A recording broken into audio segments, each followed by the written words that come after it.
दोस्तों, आप लोगों का स्वागत है OneExam.in के प्लेटफॉर्म पर। जैसे कि आज मैं आप लोगों के सामने आया हूँ types of questions to be asked for taxation को लेके काफ़ी बच्चों की परेशानियाँ थी, काफ़ी बच्चों की क्वेरीज थी और मैसेज भी आ रहे थे।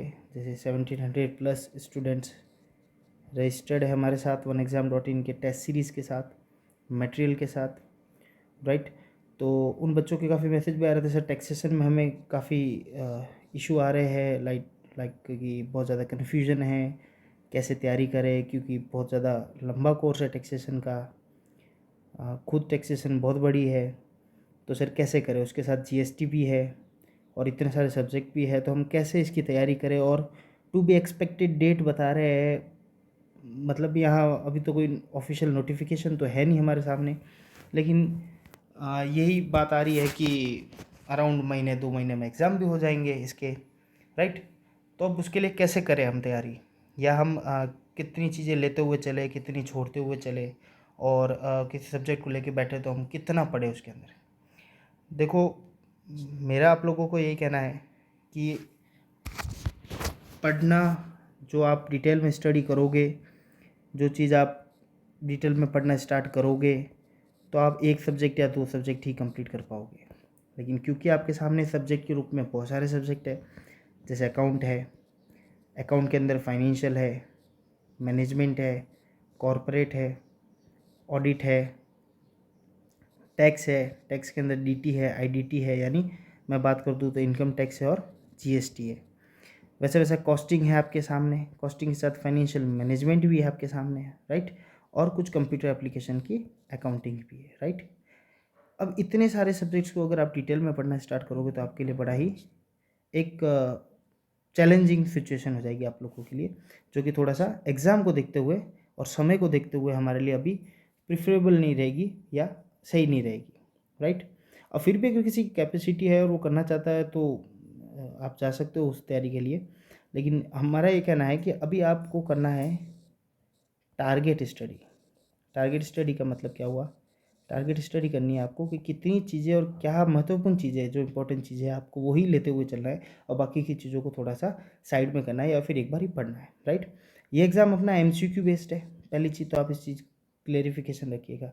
डिटेल्ड आपको वहाँ आंसर नहीं देना है पेपर के अंदर, राइट। तो एमसीक्यू बेस के अंदर आपको चीज़ों को ज़्यादा से ज़्यादा क्या करनी है, याद रखने की कैपेसिटी आपके अंदर होनी चाहिए। ज़्यादा से ज़्यादा चीज़ें आप क्या करोगे, याद रख पाओगे, उतना ही काम आएगा। आज का ये वीडियो संदीप सर ने पहले भी एक वीडियो बना चुके हैं, संदीप सर, उसके अंदर ऑडिट, टैक्सेशन, अकाउंट, सबकी एक एक बार बात कर चुके हैं। आज का ये वीडियो स्पेशली टैक्सेशन के लिए है, टोटली फोकस टैक्सेशन की है। दूसरे सब्जेक्ट की बात मैं नहीं करूँगा, मैं यहाँ पे सिर्फ और सिर्फ टैक्सेशन की बात करता हूँ, ताकि एक प्रॉब्लम तो आपकी सॉल्व कर दे टैक्सेशन को, कि टैक्सेशन में हमें क्या पढ़ना है, किस किस तरीके से पढ़ना है और क्या क्या चीज़ें लेते हुए जाना है और किस तरीके के क्वेश्चंस आएंगे, और ऐसे क्वेश्चन जो पास्ट एग्जाम में पूछे जा चुके हैं, राइट। मैंने टैक्सेशन को आपके 4 से 5 भागों में मैंने इसको डिवाइड कर दिया, राइट। ये यहाँ पे जीएसटी आ गया। इसके अलावा देखिएगा बेसिक कंसेप्ट, रेजिडेंशियल स्टेटस, और इसी रेजिडेंशियल स्टेटस के बाद यहाँ पे आ गया हेड्स ऑफ इनकम, जिसमें 5 हेड आ गए, और deduction, set off and carry forward, and the last one TDS, advance tax, interest penalty, और last one filing of return assessment. ठीक है, छोटे छोटे टॉपिक के लास्ट वाले, और बाकी जीएसटी थोड़ा सा कम ही है, इंट्रोडक्शन पार्ट ही है सिर्फ, राइट। तो आपको क्या करना है, टैक्स को थोड़ा सा डिस्ट्रीब्यूट कर देना है, बांट देना है छोटे छोटे टॉपिक के अंदर, राइट। जैसे फॉर एग्जांपल स्टार्ट करते हैं बेसिक कंसेप्ट से। तो टैक्स के अंदर जैसे आपको पढ़ना क्या है, किस तरीके से अपनी स्टडी की प्लानिंग स्टार्ट करनी है, किस तरीके से आपको टैक्सेशन पढ़ना है, किस तरीके के क्वेश्चन आएंगे, किस तरीके के क्वेश्चन को हैंडल करना है, वो आप यहाँ पे ध्यान रखिएगा।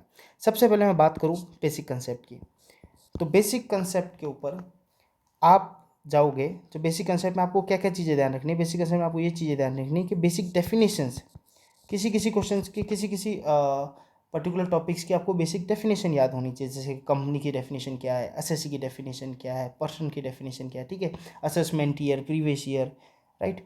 तो ये बहुत छोटी सी बातें हैं। अगर आप टैक्सेशन पढ़ रहे हो तो 3-4 तरह की आपको डेफिनेशन, जो मोस्ट इंपॉर्टेंट डेफिनेशन है वो हल्की हल्की आपको याद होनी चाहिए, उसके ऊपर क्वेश्चन बन सकता है। उसके अलावा क्वेश्चन क्या बनेगा, लेटेस्ट रेट ऑफ टैक्सेशन आपको पढ़ना है, जो भी लेटेस्ट रेट है, जो भी लेटेस्ट रेट आपकी एप्लीकेबल होगी उस लेटेस्ट रेट को आपको पढ़ते हुए चलना। अभी वो 5 लाख वाली एप्लीकेबल है आपके लिए, ठीक है। तो ये 5 लाख वाली जो लेटेस्ट रेट है वो आपको पढ़ते हुए चलना है। OneExam.in के पोर्टल पे हम ये लेटेस्ट रेट का जो PDF है वो भी अपलोड कर देंगे, राइट। थोड़ा सा एग्जाम की डेट अनाउंस होना दो, उसके बाद हम जो जो एप्लीकेबिलिटी है, चाहे कंपनी एक्ट के अंदर हो, चाहे इनकम टैक्स के अंदर हो, चाहे GST के अंदर हो, वो सारी हम लेटेस्ट एप्लीकेबिलिटी अपलोड कर लेंगे। हम सिर्फ इंतजार कर रहे हैं एग्जाम डेट का, राइट।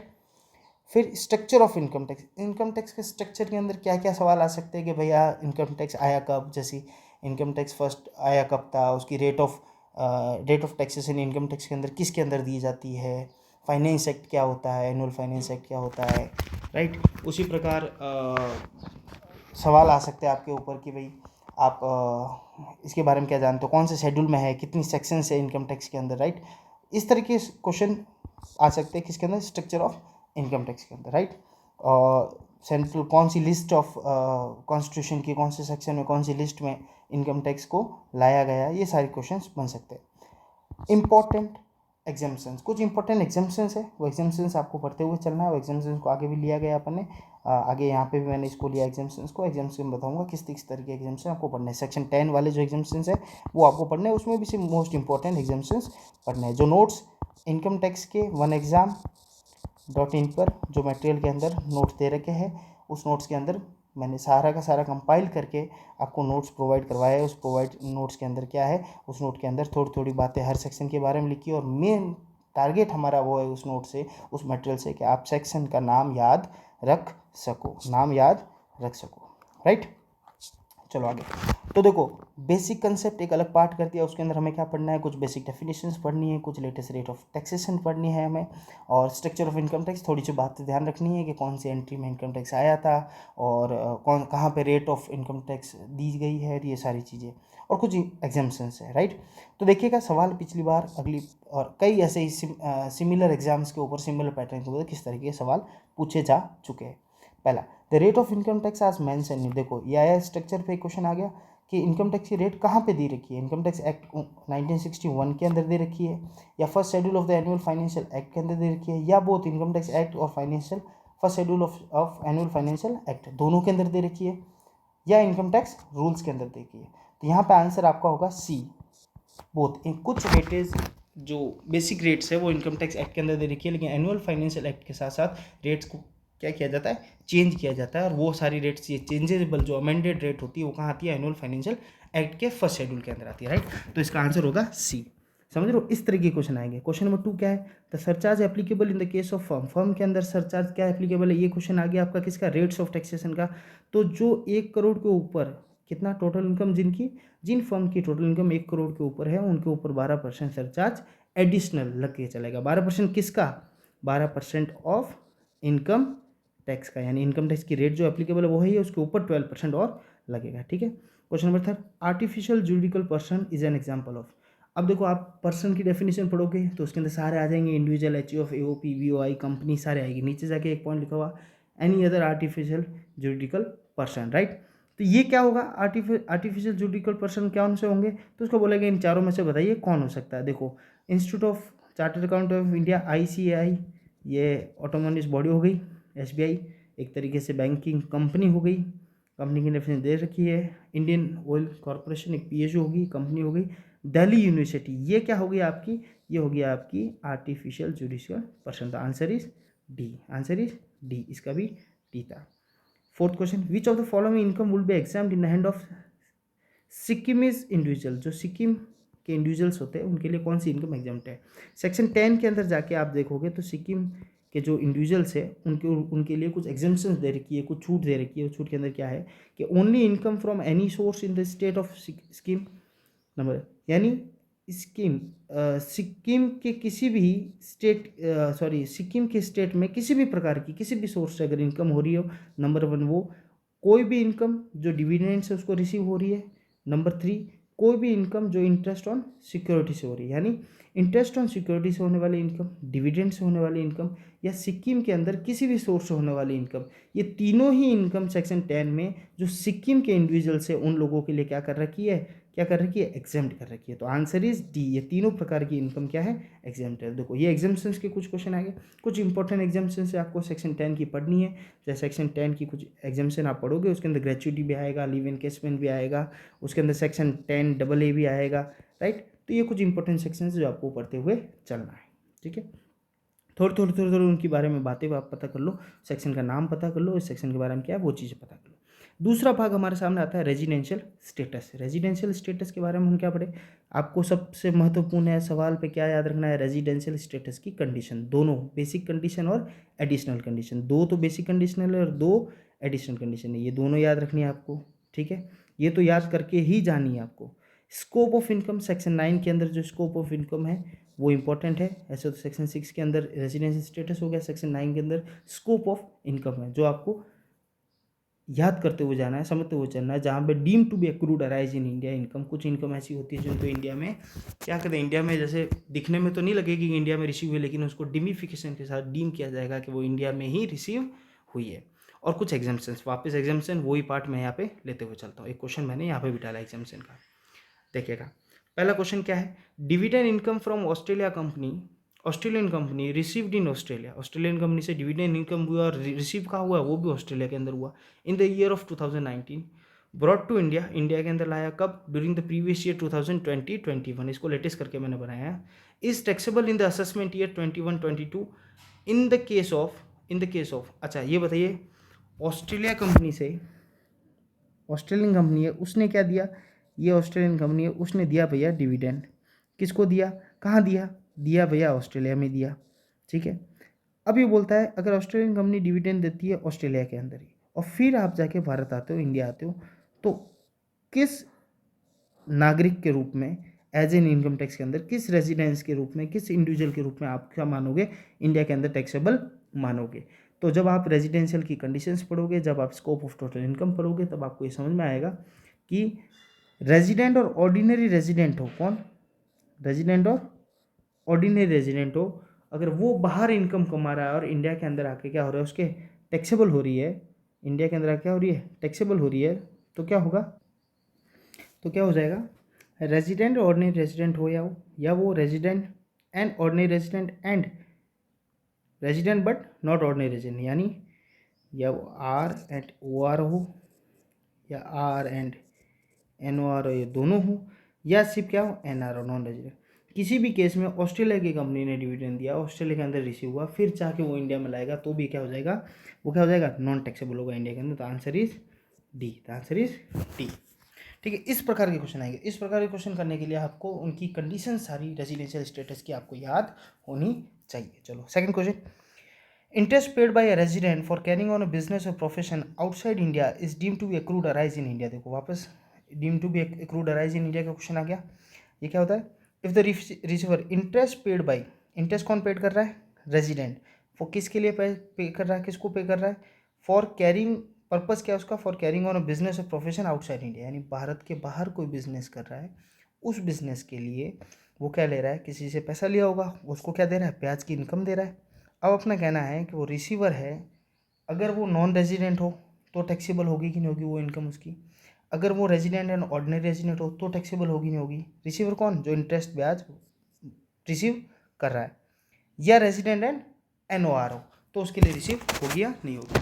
यहाँ पे वापस क्वेश्चन किसका आया, वापस क्वेश्चन आया स्कोप का क्वेश्चन आ गया, जहाँ पे आपको ये देखना है कि भाई इनकम क्या हो जाएगी, इंडिया के अंदर टैक्सेबल होगी या नहीं होगी, होगी या नहीं होगी। तो इसका आंसर होगा बी, अगर वो रिसीवर रेजिडेंट और ऑर्डिनरी रेजिडेंट हो, कौन है, आर एंड ओ आर हो, और फिर वो क्या करता है, वो क्या करता है, इंटरेस्ट इनकम क्या करता है, रिसीव करता है, इंटरेस्ट इनकम क्या करता है, रिसीव करता है, तो वो क्या हो जाएगी, टैक्सेबल इन इंडिया हो जाएगी। Question number third, which of the following income is not exempt under section 10। Simple सा क्वेश्चन है, लेकिन ये बहुत बार पूछा जा चुका है।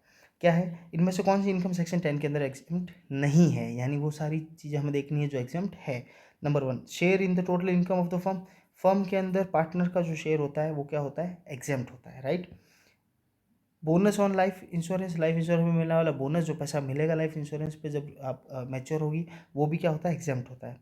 Income from agriculture in Lahore, Lahore में कहीं पे आपकी एग्रीकल्चर इनकम हो रही है, पहली बात तो वो इनकम ही नहीं, अगर इनकम ही नहीं तो उसके ऊपर कोई एग्जामेशन ही नहीं होता। चौथा पॉइंट, इनकम फ्रॉम म्यूचुअल, बिल्कुल ये भी एग्जाम होता है, तो आंसर इज सी, जिस पे सेक्शन 10 नहीं लगता, राइट। ये तो हुई बात basic concept of on residential status की। तो हमें पढ़ते हुए क्या चलना है, बेसिक कंसेप्ट के अंदर कुछ डेफिनेशन पढ़नी है, कुछ रेट ऑफ टैक्सेशन पढ़ना है, स्ट्रक्चर ऑफ इनकम टैक्स पढ़ना है, और कुछ इंपॉर्टेंट एग्जाम्पशंस है। उसके बाद रेजिडेंशियल स्टेटस की दोनों कंडीशंस पढ़नी है, और उसके स्कोप ऑफ जो सेक्शन 9 के अंदर, पर्टिकुलर सेक्शन 9 के अंदर स्कोप दे रखे, हमें वो स्कोप पढ़ते हुए चलना है। हेड्स ऑफ इनकम, अब मेन इंपॉर्टेंट बात आती है हेड्स ऑफ इनकम, जिसके ऊपर पूरा इनकम टैक्स ही खत्म हो जाएगा। अब ध्यान रखना, हाउस प्रॉपर्टी में हमें क्या पढ़ना है, कुछ तो बेसिक कंसेप्ट हाउस प्रॉपर्टी के, यानी जीएवी क्या होता है, ग्रॉस एनुअल वैल्यू क्या होता है, और कुछ उसके है डिडक्शन, जैसे 30% स्टैंडर्ड डिडक्शन है, इंटरेस्ट का डिडक्शन कितना होगा, लिमिट क्या है इंटरेस्ट के डिडक्शन की, इंटरेस्ट किसका, इंटरेस्ट ऑन लोन बोरोड के ऊपर। हाउस प्रॉपर्टी के अंदर जो ब्याज पे पैसा लेते हैं ना, जो क्या बोलते हैं, लोन लेते हैं हाउस बनाने के लिए, तो उस प्रॉपर्टी को बनाने के लिए लोन पे जो ब्याज दोगे उसके ऊपर मिलता है डिडक्शन, राइट। तो उसकी लिमिट क्या है, 30,000, 2 लाख, दोनों लिमिट है, तो वो आपको याद रखनी पड़ेगी। सैलरी के अंदर हमें क्या पढ़ना है, सैलरी के अंदर मोस्ट इंपॉर्टेंट ध्यान रखना, सैलरी क्या है, मोस्ट इंपॉर्टेंट है, सैलरी क्या है, मोस्ट इंपॉर्टेंट, क्योंकि आप एज ए जूनियर अकाउंटेंट या एओ लोगोगे तो आपको वहाँ पे ज़्यादा से ज़्यादा सैलरी का काम ही होगा आपके लिए। तो सैलरी मोस्ट इंपॉर्टेंट है, वैसे तो दूसरे काम भी हो सकते हैं टेंडर वेंडर के, लेकिन ये काम ज़्यादा इंपॉर्टेंट है। तो सैलरी में हमें क्या पढ़ना है, कुछ उसके एग्जाम्पशंस है, एग्जाम्पशंस कौन से, ग्रेचुइटी के, लीव एनकेसमेंट के, उसकी सारी लिमिट्स आपको याद होनी चाहिए। Gratuity, leave encashment, pension, LTC, leave travel concession जो है उसमें, ठीक है, परक्यूजिट्स की लिमिट्स है सारी, अलाउंसेस कौन से एचआरए की क्या लिमिट है, टी क्या होता है, ये सारी चीज़ें आपको। कुछ डिडक्शंस है, जो एक दो डिडक्शन है, एक ही है सबसे महत्वपूर्ण, तो 50,000 का जो डिडक्शन है वो। कुछ इंपॉर्टेंट सेक्शंस है, सेक्शन 10 किसके लिए है, 10 सब सेक्शन 10 किसके लिए है, ठीक है, इसकी चार्जिंग सेक्शन कौन सी है, ये सारी चीज़ें आपको याद रखते हुए चलनी है। तो ये ध्यान रखना, हेड्स के अंदर सैलरी सबसे इंपॉर्टेंट है। फिर आता है बिजनेस हेड, बिजनेस हेड के अंदर कुछ नहीं ज़्यादा, most important section tax audit की सेक्शंस है, उनकी लिमिट्स याद रखनी है कि 44 डबल ए हो गई, 44 ए बी हो गई, ठीक है, 44 ए डी हो गई, 44 ए डी ए हो गई, 44 ए ई हो गई, ठीक है। ये कुछ सेक्शंस है, प्रिजम्पटिव सेक्शन और टैक्स ऑडिट की सेक्शंस है, ये दोनों, उनकी लिमिट्स आपको याद करनी है कि भाई टैक्स ऑडिट करना 1 करोड़ के ऊपर होगा तो करना जरूरी है, 50 लाख होगा प्रोफेशनल होगा तो, राइट। और प्रिजम्पटिव सेक्शन 44 ए डी के लिए 2 करोड़ की लिमिट है, 44 ए डी ए के लिए 50 लाख की लिमिट है, 44 ए के लिए कितने टन पर 1,000 पर टन है, वो सब आपको याद रखना पड़ेगा। कैपिटल गेन के अंदर हमें क्या लेते हुए चलना है, लॉन्ग टर्म शॉर्ट टर्म की डेफिनेशन क्या है, शेयर्स है तो लॉन्ग टर्म कब माने जाएंगे, कितने महीने को होंगे तो लॉन्ग टर्म माने जाएंगे या शॉर्ट टर्म माने जाएंगे, राइट। उसमें भी लिस्टेड है, अनलिस्टेड है, राइट। और फिर आपको ये पढ़ना है कि भाई कुछ इंपॉर्टेंट सेक्शंस है विथ रेट्स, आपको रेट के साथ ही एस टी टी पेड के बाद शॉर्ट टर्म कैपिटल गेन की क्या रेट हो जाती है, लॉन्ग टर्म कैपिटल गेन की क्या रेट हो जाती है, इस तरीके की रेट्स। और कुछ एग्जाम्पशन सेक्शन है 54 वाली सेक्शन जो भी है, तो 54 से लेकर सारी सेक्शंस आपको एक एक बार उसकी सिर्फ क्या लिमिट याद रखनी है और आपको पढ़ लेते हुए चलना है, सिर्फ एक बार रिवीजन करना है इन चीज़ों का। और अदर सोर्सेज के अंदर ज़्यादातर आपको एग्जाम्पशन लिमिट्स याद रखनी है, जैसे कि पेंशन, फैमिली पेंशन होगी तो कितनी एग्जाम्पशन है, लिमिट, राइट। और अदर सोर्स के अंदर टैक्सेबल तो है लेकिन उसके अंदर कुछ एग्जाम्पशन भी है, राइट। उसी की तरह मैरिज पे सबसे ज़्यादा क्वेश्चन पूछा जाता है कि भाई मैरिज पे गिफ्ट आया तो गिफ्ट क्या हो जाएगा, टैक्सेबल होगा कि नहीं होगा, तो बोले नहीं होगा, मैरिज पे रिसीव होने वाले सारे गिफ्ट क्या हो जाएंगे, नॉन टैक्सेबल। रिलेटिव से मिला तो क्या हो जाएगा, नॉन टैक्सेबल, लेकिन अदर से मिला तो 50,000 की लिमिट है, उसके ऊपर टैक्सेबल होगा। तो ये सारी चीज़ें आपको पढ़ते हुए चलना है, ठीक है। तो अब जब आप इसको ऐसे डिस्ट्रीब्यूट करोगे ना तो ईजी हो जाएगा आप चीज़ों के लिए कि भाई अच्छा इनकम टैक्स में तो इतनी सी चीज़ें रही है, समझे। देखिएगा क्वेश्चन किस किस टाइप के आ चुके हैं। What will be the tax treatment of assessment, sorry mister Raghav has 3 house, Raghav के कितने घर है, 3 घर है, फॉर सेल्फ ऑक्यूपाइड, वो सारे क्या है, सेल्फ ऑक्यूपाइड है। What will be the tax treatment for the assessment year 21-22 in the respect of income from house property. तो एक अमेंडमेंट आया था कि भाई पहले तो ये था कि हाउस प्रॉपर्टी जो सेल्फ ऑक्यूपाइड मानेंगे एक ही मानी जाएगी, एक ही घर को क्या माना जाएगा, सेल्फ ऑक्यूपाइड। लेकिन अमेंडमेंट के बाद असेसित चाहे तो कोई भी अपने 2 घर क्या कर सकता है, सेल्फ ऑक्यूपाइड कर सकता है। तो answer is B, 2 houses at the option of mister Raghav. ये ध्यान, ऑप्शन किसका होगा, मिस्टर राघव का होगा, असेसी का होगा, will be treated as self occupied, the other house will be deemed as to be let out property, right. तो answer is B. फिर क्वेश्चन है द सेलिंग लिमिट क्या है, सेलिंग लिमिट क्या है of deduction under section 24B, मैंने interest के ऊपर बताया था जो तुम्हें, ठीक है। तो in respect of interest on loan taken on 1/4/2019 for repair of self occupied, यहाँ ध्यान रखना ये किसकी बात कर रहा है, रिपेयर की करेंगे तो 30,000 लिमिट है, और अगर कंस्ट्रक्शन या एक्विजिशन की बात करेंगे तो कितनी है, 2 लाख लिमिट है। तो ऐसी लिमिट याद रखनी है आपको। तीसरा क्वेश्चन है कि HRA paid on to an employ residing in Patna is exempt up to the lower of actual HRA excess of rent over 10% of salary। तो जब आप HRA पढ़ते हो तो वहाँ एक लिमिट होती है कि rent paid minus 10% of salary, ऐसे करके 4 लिमिट होती है, याद है ना आपको, एक्चुअल ये, फिर rent paid minus 10% of salary, और तीसरी होती है क्या, इनमें से विच एवर इज लोअर होता है वो बाहर आता है। ठीक है, तो तीसरी लिमिट क्या होती है, तीसरी लिमिट है ये कि भाई पटना के अंदर है तो वहाँ पे हम 2 चीज़ें पढ़ते हैं, या तो 40% होती है या 50%। 50% होती है मेट्रो सिटीज़ के लिए और 40% होती है other than metro cities, right. तो ये पटना है तो अदर देन मेट्रो सिटी हो गई, तो इसके लिए आंसर क्या हो जाएगा इसका, बी। आंसर क्या हो जाएगा, बी। तो इस टाइप के क्वेश्चंस आएंगे। सेक्शन 10 किसके लिए है, ग्रेचुइटी के लिए है, उसकी लिमिट क्या है, कैसा 20 लाख रुपये, बात खत्म। Where the total turnover assessee eligible for presumptive section 44 AD के लिए प्रिजम्पटिव सेक्शन में कितने टर्न ओवर होगा, तब where the total turnover of the assessee eligible for presumptive section 44 AD का क्वेश्चन है, is receive entirely by account payee cheque. अच्छा 44 AD की बात आएगा तो 8% आप सबको याद होगा, 8% क्या होगा, डीम्ड इनकम मानी जाए। लेकिन अगर अकाउंट पे चेक से पैसा लिया है, किसे लिया है, अकाउंट पे चेक से पैसा लिया, तो ये 8% नहीं होकर उसका कितना हो जाएगा, 6% हो जाएगा। यानी सारा बैंकिंग ट्रांजेक्शन के थ्रू आपके पास पैसा आया है तो 8% की रेट क्या हो जाएगी, उतने टर्नओवर के लिए कितनी हो जाएगी, 6% हो जाएगी। तो answer is B, answer is B. 6 short term capital gain arising on the transfer of listed shares, जहाँ पे STT क्या हो, पेड हो, तो वहाँ पे क्या हो जाएगी रेट, तो रेट हो जाएगी वहाँ पे शॉर्ट टर्म कैपिटल गेन की हो जाएगी 15%। कितनी हो जाएगी, 15%, राइट। अब 3 भाग पढ़ चुके हैं हम, चौथा भाग TDS और एडवांस टैक्स की सेक्शंस आपको याद करनी, कुछ नहीं है इसके अंदर, कुछ TDS की सेक्शन से एक लिस्ट बना दो TDS की सेक्शन की, उनका नाम क्या है, उनकी लिमिट क्या है और उनका रेट क्या है। 3 चीज़ की, उनका नाम क्या है, उसकी लिमिट क्या है और उसकी रेट क्या है, ये सारी सेक्शंस आपको याद करनी पड़ेगी। अब सर ये तो याद कैसे होगी, ये तो बहुत ज़्यादा हो जाएगा। अब देखो भैया नौकरी चाहिए तो याद तो करना ही पड़ेगा, ठीक है, इसका कोई दूसरा रास्ता नहीं है। मैं तो आपको ये बता सकता हूँ कैसे करना है, करना तो आपको ही पड़ेगा।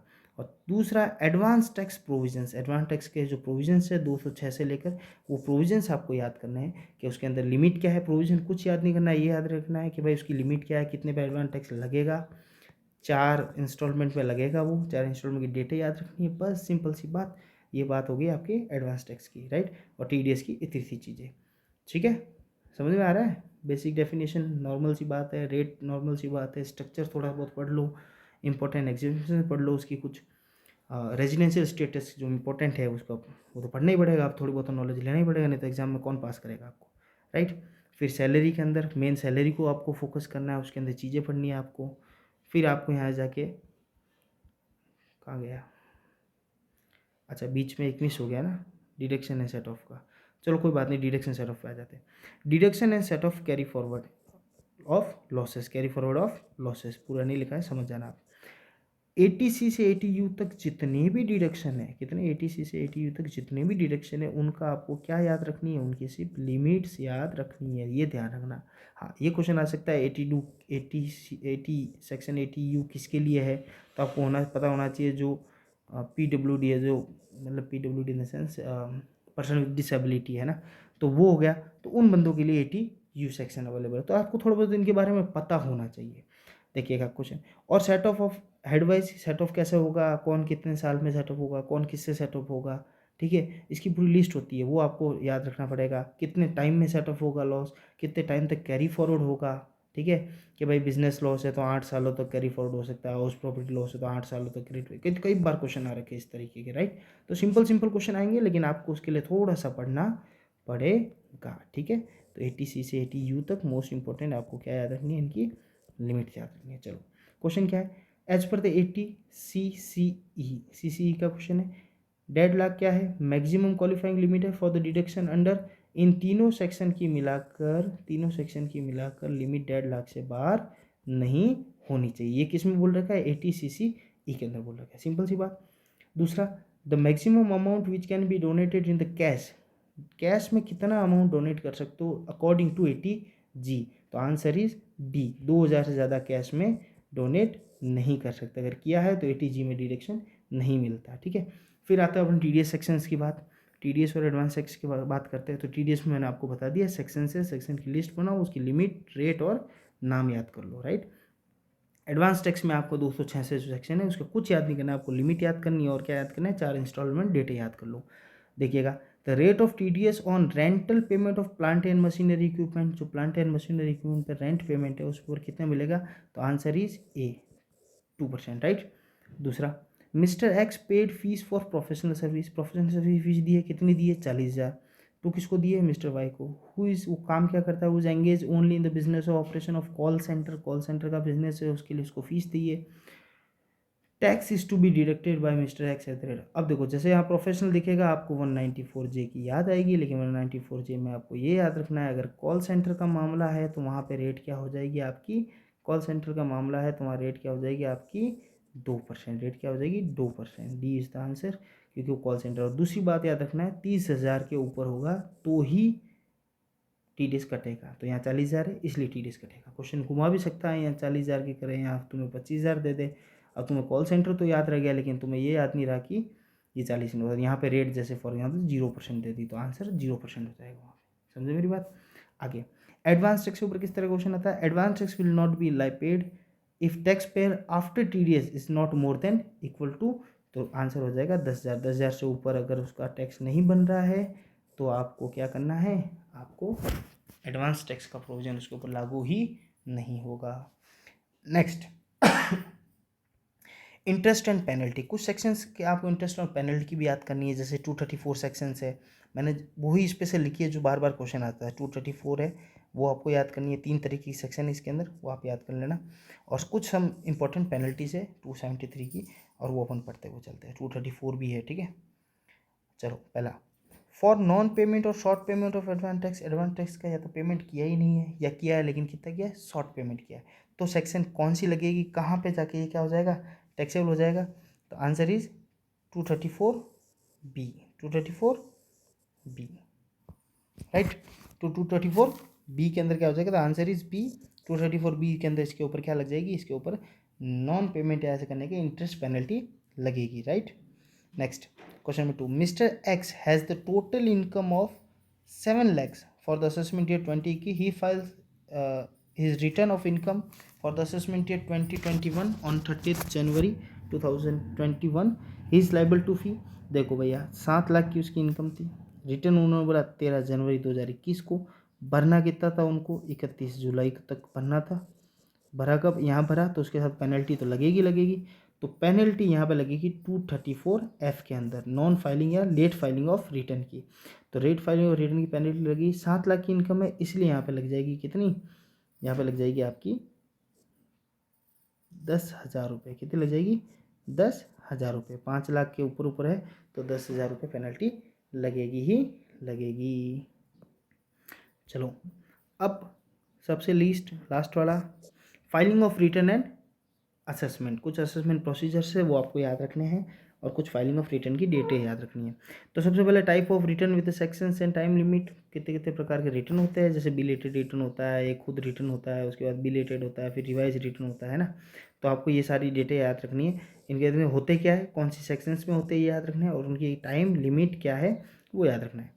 फिर पैन और आधार रिलेटेड प्रोविजन के, पैन कार्ड कहाँ कहाँ अनिवार्य है, पैन कार्ड कोड करना जरूरी है, पैन कार्ड लेना जरूरी है, आधार कार्ड उतना का उतना जरूरी हो गया है, तो इनकम टैक्स के रूप में ये 2 चीज़ें भी आपको ज़्यादातर जनरली गवर्नमेंट के एग्जाम्स में पूछी जाएगी।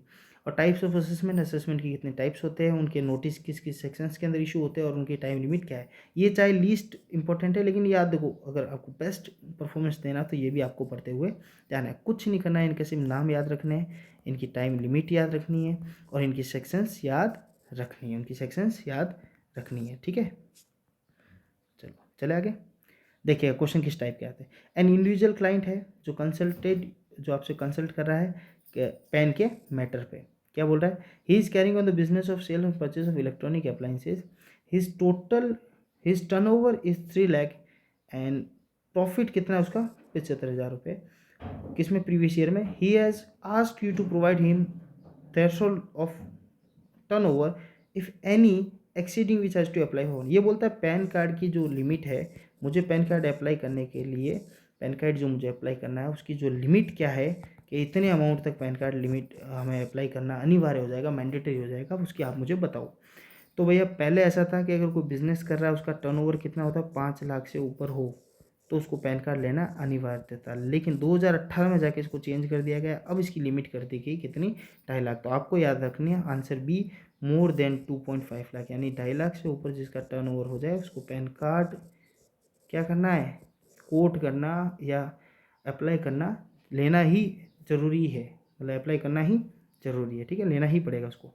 Second, an assessee can file a revise return, देखो क्वेश्चन आया रिवाइज रिटर्न का, of income at any time before the completion of assessment year और before the expiry of following period whichever is low. अब यहाँ पे इसकी time limit, जब revise return पढ़ोगे उसकी टाइम लिमिट आपको पढ़नी है कि असेसमेंट कंप्लीट होने से पहले या end of the relevant assessment year, इन दोनों में से whichever is earlier time होगा उससे पहले उसको रिवाइज रिटर्न भरने का टाइम उसके पास अवेलेबल है। क्या होता है रिवाइज रिटर्न? ओरिजिनल रिटर्न भरा है आपने और आपको लगता है इसमें मेरे से कोई गलतियाँ रह गई, मेरे से कोई मिस्टेक रह गई है, तो आप क्या कर सकते हो? रिवाइज रिटर्न भर सकते हो और इसकी जगह हट के रिवाइज रिटर्न आपका ले लेगा। नहीं होता ना, गलत फॉर्म भर दिया है, वापस फॉर्म दूसरा भर रहे हो तो पहले वाला हटाकर दूसरा उसकी जगह लगा देते हो, तो इसको बोलते हैं रिवाइज रिटर्न। इसका भी एक टाइम पीरियड है, उस टाइम पीरियड के अंदर करके आप ये काम कर सकते हो। तीसरा, the return of company has to be verified, company का रिटर्न वेरीफाई कौन करेगा? तो answer is A, managing director या डायरेक्टर ही इस कंपनी का रिटर्न को वेरीफाई कर सकता है। तो देखिएगा बेसिक से क्वेश्चन है और इस तरह के क्वेश्चन आपको एग्जाम में पूछे जाएंगे। तो इनकम टैक्स को हमने क्या कर दिया? अलग अलग भाग में बांट दिया। सबसे पहला बेसिक कंसेप्ट, फिर रेजिडेंशियल स्टेटस, फिर हेड्स, 5 हेड है, 5 हेडों में क्या क्या चीज़ पढ़नी है वो भी मैंने आपको बता दी, राइट। फिर deduction, set of carry forward, बहुत ईजी सा पोर्शन है, कोई दिक्कत वाली बात ही नहीं है। टीडीएस एडवांस में तो कुछ याद रखने वाली चीज़ ही नहीं है। टीडीएस की सेक्शन याद करो, उसका नाम याद करो, रेट याद कर लो, और इंटरेस्ट और पेनल्टीज़ के अंदर सिर्फ 234 की ज़्यादातर आपको याद रखनी है। फाइलिंग ऑफ रिटर्न असेसमेंट के अंदर कुछ रहा ही नहीं है, सब ये 4 रिटर्न है। मेन रिटर्न, रिटर्न का टाइम लिमिट क्या है, बिलेटेड रिटर्न क्या है, रिवाइज क्या है ये याद कर लो, डिफेक्टिव रिटर्न क्या है ये याद कर लो, और असेसमेंट है, और पैन और आधार रिलेटेड कुछ सेक्शन प्रोविजंस है, राइट। तो इनकम टैक्स सिंपल सा सॉल्व। अब बताओ कोई प्रॉब्लम है? अब प्रॉब्लम पढ़ना तो पड़ेगा, इसके अलावा कोई सॉल्यूशन नहीं है। जीएसटी के बारे में बात करते हैं। जीएसटी में बहुत छोटा सा टॉपिक है। जीएसटी के अंदर आपको बेसिक इंट्रोडक्शन, उसकी एप्लीकेबिलिटी पढ़नी है आपको। एप्लीकेबिलिटी में ये पढ़ना है आपको कि बेसिक लिमिट्स ऑफ रजिस्ट्रेशन क्या है, कितने लाख तक होगा जब रजिस्ट्रेशन कराना अनिवार्य हो जाएगा, ठीक है। कुछ स्पेसिफाइड एरिया के लिए अलग लिमिट है, अदर के लिए अलग लिमिट है। फिर कंपोजिशन की लिमिट है वो आपको पढ़ना है। SGST, CGST, IGST क्या होता है, इनकी डेफिनेशन क्या होती है, कौन लागू करता है, कैसे सिस्टम है इसका, ठीक है। जैसे एक स्टेट से दूसरे स्टेट में गया तो IGST लग रहा है, राइट। एक स्टेट के अंदर ही अंदर डिस्ट्रिक्ट के अंदर घूम रहा है तो क्या लगेगा? CGST और SGST लग रहा है, ठीक है। तो आपको ये सब इसका मैकेनिज्म समझना पड़ेगा।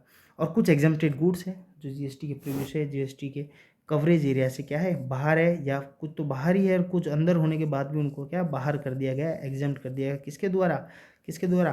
काउंसिल के, GST काउंसिल के द्वारा, राइट। तो ये सारी चीज़ आपको पढ़नी पड़ेगी जीएसटी में। क्वेश्चन किस प्रकार के आते हैं वो दिखाते हैं। तो बस इतनी सी चीज़ें अगर आपने जीएसटी में पढ़ लिया तो जीएसटी आपका क्या हो गया? स्ट्रॉन्ग हो गया। What are the following taxes applicable to the case of supply of good Gujarat to Assam? मैंने बोला एक स्टेट से दूसरे स्टेट में गया तो क्या लगेगा कि साहब IGST। अच्छा, दूसरा स्टेट अगर यूनियन टेरिटरी हो गया तो सिंपल सी बात है UTGST लग जाएगा। Which of the following commodity is not kept outside the purview of India? देखो जीएसटी के प्रीव्यू से कुछ कमोडिटीज़ को बाहर रखा गया है, जैसे कि हाई स्पीड डीजल ऑयल है, नेचुरल गैस है, एविएशन ट्रिब्यूनल फ्यूल है, ठीक है। और ये 2-3 चीज़ें इनको क्या रखा, बाहर गया। लेकिन liquor, answer C, supply of liquor for human consumption, जो दारू के ठेके हैं, इनको जीएसटी के परव्यू से बाहर नहीं रखा गया। हालांकि अभी तक इसके ऊपर जीएसटी नहीं लगी है, लेकिन कभी भी लगा सकते हो, इसको बाहर नहीं निकाला गया, ठीक है। स्टेट और सेंटर इस चीज़ में लड़ाई करती रहती है। Who shall be empowered to levy and collect GST on supply in the course of interstate transaction of the trading? कहने का मतलब जब 2 स्टेट के बीच में ट्रांजेक्शन होगा तो भैया इसका लेवाई और कलेक्ट की जिम्मेदारी किसकी होगी? तो सीधी सी बात है, किसकी होगी? सेंट्रल गवर्नमेंट की। किसकी होगी? सेंट्रल गवर्नमेंट की। फिर वो अपने स्टेट गवर्नमेंट को जो भी उसका हिस्सा है वो देता रहता है, ठीक है। तो answer is A. What is the threshold limit of aggregate turnover for opting out the pay for composition scheme के लिए क्या लिमिट है? तो यहाँ देखिएगा डी आंसर है 75 लाख किसके लिए? 75 लाख स्पेशल कैटेगरी है, जैसे हिमाचल प्रदेश और कुछ ऐसे स्टेट्स है उनके लिए 75 लाख है, और बाकी जो अदर स्टेट्स हैं उनके लिए कितनी है? 1.5 करोड़। तो जनरली कितनी मानी जाती है? 1.5 crore. GST is a composition of consumption of goods and service tax. सीधी बात है, जीएसटी का फॉर्म ये किसके ऊपर बेस्ड है? ये बेस्ड है डेजिग्नेशन सिस्टम के ऊपर, यानी डेजिग्नेशन सिस्टम कहने का मतलब गुड्स रवाना हुआ, जहाँ पहुँचा, ये यहाँ पे टैक्सेशन लगेगा, यहाँ पे टैक्सेशन लगेगा, इसने जो पे किया लेस हो जाएगा, फिर आगे गया, फिर लगा, यहाँ पे टैक्सेशन लगा इसने। तो इसका सिस्टम होता है डेस्टिनेशन। क्या होता है? डेस्टिनेशन। डेस्टिनेशन कंसेप्ट के ऊपर क्या होता है? ये बेस्ड होता है GST. The chair of GST council, जो जीएसटी काउंसिल है उसकी चेयर पे मेन चेयरपर्सन कौन होता है? तो वो हमेशा कौन होता है? Union finance minister. Union finance minister अभी कौन है? अभी है निर्मला जी। कौन है? निर्मला जी। ठीक है। Question number 7, the recommendation of GST council will be. अब बोलता है जो जीएसटी काउंसिल है जिसके ऊपर चेयरपर्सन कौन होता है? यूनियन फाइनेंस मिनिस्टर होता है। यूनियन फाइनेंस मिनिस्टर होता है। अब इसकी जो रिकमेंडेशन होता है वो मैंडेटरी होती है, रूल बन जाता है, या वो एडवाइजरी वाली होती है, या मैंडेटरी एडवाइजरी, कभी कभी एडवाइजरी हो सकती है। इस तरह के 4 ऑप्शन दे रखे हैं, लेकिन इसका आंसर है क्या? वो हमेशा क्या हो जाएगी? वो हमेशा क्या होगी? एडवाइजरी पावर ही होगी, मैंडेटरी पावर नहीं होती। वो हमेशा क्या करती है काउंसिल? एडवाइस देती है। क्या देती है? एडवाइस। ठीक है। तो देखिएगा इस तरीके के सवाल जीएसटी में आप पूछे जाएंगे आपसे। जीएसटी में आपको ये चीज़ें पढ़नी है, ये पढ़ ली तो आप स्ट्रॉन्ग हो जाएगा। जब इनकम टैक्स की बात करूँगा तो इनकम टैक्स के अंदर आपको इन 4 अलग अलग पार्ट में बांट रखा हमने। Basic concept number 1, number 2 residential status, number 3 head जो कि इंपॉर्टेंट है, नंबर 4 आपके सामने है डिडक्शंस है जो छोटे छोटे टॉपिक है, नंबर 5 है TDS and advance tax, interest on penalty बहुत छोटा सा टॉपिक है, और फाइलिंग ऑफ रिटर्न। अगर मैं ढंग से बात करूँ आपको इनकम टैक्स में पढ़ना है तो ये अगर आपने स्ट्रॉन्ग कर लिया ना ऊपर के तीनों, तो आपका 60% इनकम टैक्स है। 10 क्वेश्चन आएंगे तो 6 क्वेश्चन तो आप आराम से अटेंड कर ही लोगे। 10 क्वेश्चन 6 में तो आराम से अटेंड कर ही लोगे। ठीक है। हमें हालांकि 10 के 10 अटेंड करने हैं, राइट। तो ये एक वीडियो हमारी तरफ से। आई होप कि ये वीडियो आपके लिए काम आए, आपके लिए यूज़फुल रहे। आपके एग्ज़ाम आने वाले एग्ज़ाम में टैक्सेशन को लेकर आपकी जो प्रॉब्लम्स है, जो क्वेश्चंस है, जो आपको स्ट्रेटेजिकली जो आपको परेशानी आ रही है उसको पढ़ने में, वो किसी हद तक इस वीडियो के द्वारा वो सॉल्व हो सके। ठीक है। बाकी बहुत बहुत धन्यवाद आप लोगों का, और ऐसे ही oneexam.in पर आप हमसे जुड़े रहें। Thank you.